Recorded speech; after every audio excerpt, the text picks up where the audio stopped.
சிலர் வந்து சொல்லுவாங்க 1000 ரூபா, 1000 ரூபால என்னப்பா ஆகிற போகுது, அந்த 1000 ரூபா வச்சு என்ன பண்ணுவீங்க? முதல்ல இந்த திட்டம் யாருக்குன்னு புரிஞ்சுக்கணும். உங்களுக்கு அது சாதாரண ஜஸ்ட் 1000 ரூபா தான் தெரியும். ஆனா எங்களை பொறுத்தளவு அந்த 1000 ரூபாய் நான் 6 மாசம் சேர்த்து வச்சேன்னா செமஸ்டர் ஃபீஸ்ல பாதி என்னால கட்ட முடியும். இங்க ஹாஸ்டல்ல தங்கி படிக்கிறேன். ஒரு மாசம் வந்து அந்த மாசத்தோட முதல்ல எனக்கு வந்து காசு இல்லை, சாப்பிட்றதுக்கு காசு இல்லை.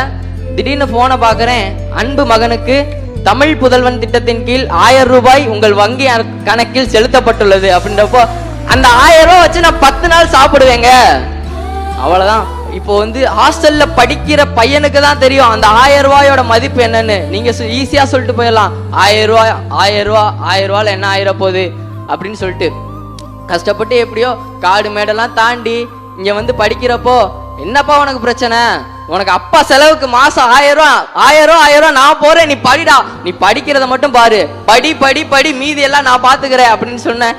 எங்க அப்பா தமிழக முதல்வர் மாண்புமிகு தமிழக முதல்வர் அவர்களுக்கு என்னோட நன்றியை தெரிவிக்க நான் கடமைப்பட்டு இருக்கிறேன்.